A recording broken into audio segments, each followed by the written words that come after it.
இது தாங்க மோட்டிவேஷன். இவங்க தாங்க உண்மையான சிங்க பெண்கள்.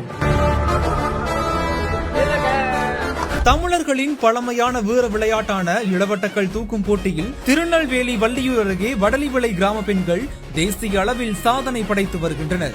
29 ஆண்டுகளாக தொடர்ந்து நடைபெறும் இந்த போட்டியில் கடந்த 5 ஆண்டுகளாக பெண்களும் கலந்து கொண்டு 45 முதல் 115 கிலோ வரை எடையுள்ள கற்களை தூக்கி அசத்தி வருகின்றனர். சமூக வலைதளங்கள் மூலம் இவர்களின் வீரம் வைரலாகி தெலுங்கானாவில் நடந்த போட்டிகளிலும் கலந்து கொண்டு பல பரிசுகளை வென்று குவித்துள்ளனர். இந்நிலையில் பொங்கல் பண்டிகையை முன்னிட்டு தற்போது ஆண்களுடன் இணைந்து பெண்களும் தீவிரமாக பயிற்சி செய்து வருகின்றனர். வரும் போட்டிகளில் மீண்டும் சாதனை படைப்போம் என்ற நம்பிக்கையில் அவர்களின் வீரத்தை வெளிப்படுத்த தயாராகி வருகின்றனர். உங்கள் தங்க நகையை விற்று உடனடி பணம் பெற மேக்ஸ் கோல்ட். கால் 04445454545.